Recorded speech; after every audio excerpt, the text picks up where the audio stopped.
স্মরণকালের ভয়াবহ বন্যায় ফেনী নোয়াখালীতে প্রাণ বাঁচানোর আকুতি, তলিয়ে যাওয়া ঘরবাড়ি রেখে আশ্রয়ের খোঁজ, হিমশিম অবস্থা উদ্ধার কাজে।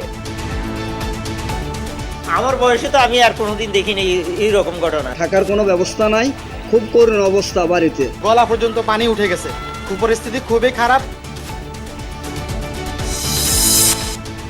চট্টগ্রাম, কুমিল্লা, ব্রাহ্মণবাড়িয়াতেও বানভাসীদের চরম দুর্ভোগ, লাইন ডুবে যাওয়ায় বন্ধ রেল, মহাসড়কেরও শেষ নেই দুর্গতি।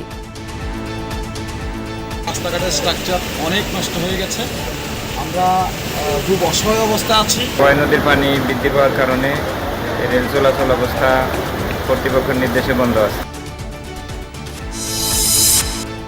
জীবন রক্ষায় দুর্গত এলাকায় সমন্বিতভাবে কাজ করার নির্দেশ প্রধান উপদেষ্টার।